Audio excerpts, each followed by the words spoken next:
आज दुनिया के नंबरदार अमेरिका की एक संस्था की बात करेंगे जिसने दुनिया में कितनी ही सरकार को गिराया लेकिन कई करोड़ लोगों के जीवन को भी बचाया। ये वही संस्था है जिसने अमेरिका के पक्ष में माहौल बनाने को लेकर अरबों डॉलर इधर से उधर कर दिए। हमारे देश को भी मदद के तौर पर कई अरब डॉलर उपलब्ध कराए गए। हाल के दिनों में ये संस्था चर्चा में है क्योंकि अमेरिकी राष्ट्रपति ने इसे बंद करने का फैसला किया है। आज इसी संस्था की कहानी जानेंगे। नमस्ते, मेरा नाम है डेविड शर्मा। आप देखना शुरू कर चुके हैं रैपअप। इस संस्था को दुनिया भर में यूएसएड यानी United state agency for international development के नाम से जाना जाता है। सबसे पहले जानते हैं अमेरिका इसके माध्यम से दुनिया को कितने अरब डॉलर की सहायता देता है। पिछले सालों में अमेरिका ने लगभग 75 अरब डॉलर हर साल सहायता के रूप में दिए हैं। इससे पहले यह रकम लगभग 55 से 50 डॉलर हुआ करती थी। यूक्रेन रसिया युद्ध के बाद इसमें लगभग 20 अरब डॉलर की वृद्धि देखने को मिली है। आखिर कोई देश इतनी बड़ी रकम दूसरे देश पर क्यों खर्च करेगा?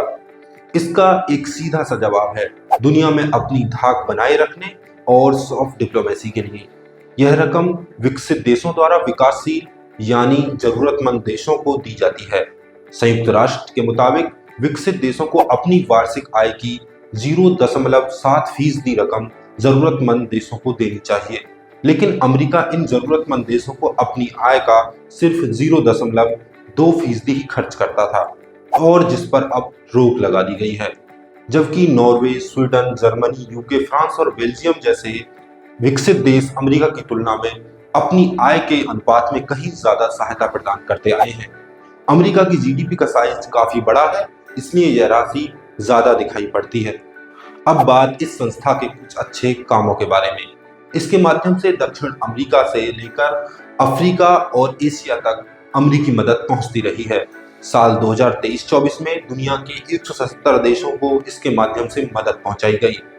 अफ्रीका के कुछ देशों में एड्स से लड़ने के लिए मानवीय सहायता के रूप में हर साल 6.5 अरब डॉलर से ज्यादा की रकम दी जाती थी, जिससे वहां इस बीमारी से लड़ने में मदद मिली। अनुमान के मुताबिक इस सहायता से 2.5 करोड़ लोगों को बीमारी की चपेट में आने से बचाया गया।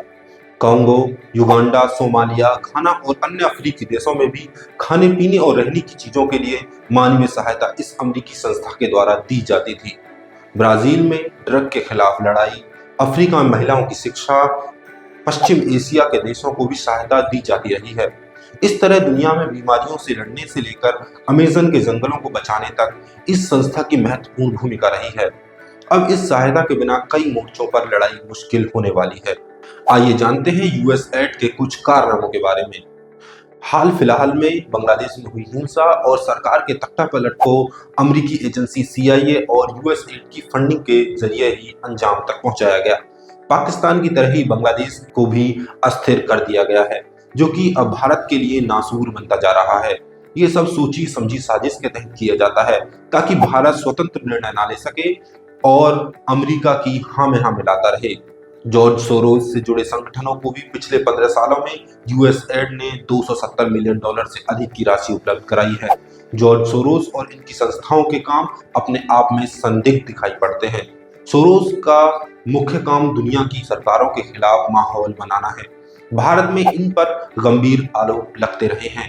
पिछले कुछ सालों में ऐसा कोई संसद सत्र नहीं जाता जहां इस नाम को लेकर कोई बहस ना हुई हो। हाल के सत्र में भी ऐसा देखने को मिला। इस तरह अंतर्राष्ट्रीय राजनीतिक आंदोलनों में अमेरिकी सरकार की भूमिका को लेकर चिंताएं और भी बढ़ जाती हैं। भारत में आम चुनावों में दखल को लेकर भी अमेरिका पर सवाल उठे हैं। अमेरिका के पूर्व विदेश सचिव माइक वेंस ने आरोप लगाया है कि सोशल मीडिया सेंसरशिप और विपक्षी आंदोलनों को आर्थिक मदद पहुंचाकर अमेरिका ने भारत, बांग्लादेश और अन्य देशों की सरकारों को अस्थिर करने की कोशिशें की हैं। मिडिल ईस्ट को बर्बाद करने में अमेरिका का बहुत बड़ा हाथ रहा है और फिर यही अमेरिका मदद के तौर पर कुछ डॉलर टपकाता रहता है। यूक्रेन रसिया युद्ध का कारण अमेरिका ही है और अब 2 सालों से मदद के तौर पर सैकड़ों डॉलर दे रहा है। अमेरिका की यही नीति रही है कि पहले किसी देश को बर्बाद करो और फिर नई सिरे से आबाद करने के लिए मदद मुहैया कराओ। अमेरिका के पक्ष में माहौल बनाने में इस संस्था की भूमिका के बारे में जानते हैं। यूएसएड दुनिया भर के मीडिया संस्थानों को अमेरिका के पक्ष में बात करने के लिए अरबों डॉलर पहुंचाता रहा है। इसका एक मोटिव रूस और चीन के खिलाफ माहौल बनाना भी होता है। जब ट्रंप ने इसे बंद करने की घोषणा की तो इसके माध्यम से मोटी रकम पाने वाले मीडिया संस्थानों की सांस अटक गई और जानकारों के मुताबिक इनकी वेबसाइट्स पर चीन और रूस के खिलाफ छपने वाले आर्टिकल्स में कमी देखी गई है। भारत को भी इस संस्था से मदद के तौर पर 2001 से 24 के बीच $2.5 अरब से अधिक की रकम मिली है। आखिर इस संस्था को बंद क्यों किया गया? ज्यादातर अमेरिकियों का मानना है कि अमेरिका को अपने लोगों की भलाई में इस रकम को खर्च करना चाहिए। एलन मस्क और राष्ट्रपति ट्रंप भी ऐसा ही सोचते हैं। इस संस्था में हो रहा भ्रष्टाचार भी इसको बंद करने का एक कारण बताया जा रहा है। जानकार कह रहे हैं कि अमेरिका का दुनिया में हस्तक्षेप और मदद से पीछे की ओर कदम करना महाशक्ति के रूप में उभरते चीन के लिए एक मौका है। अमेरिका के वर्ल्ड हेल्थ ऑर्गेनाइजेशन से निकलने के बाद चीन WHO को अपना पूरा समर्थन दे चुका है। अब देखना होगा कि ट्रंप और मस्क का ये कदम अमेरिका को कितना आगे लेकर जाता है। ऐसे ही दिलचस्प खबरों के लिए देखते रहिए रैप अप। अंत तक वीडियो देखने के लिए शुक्रिया।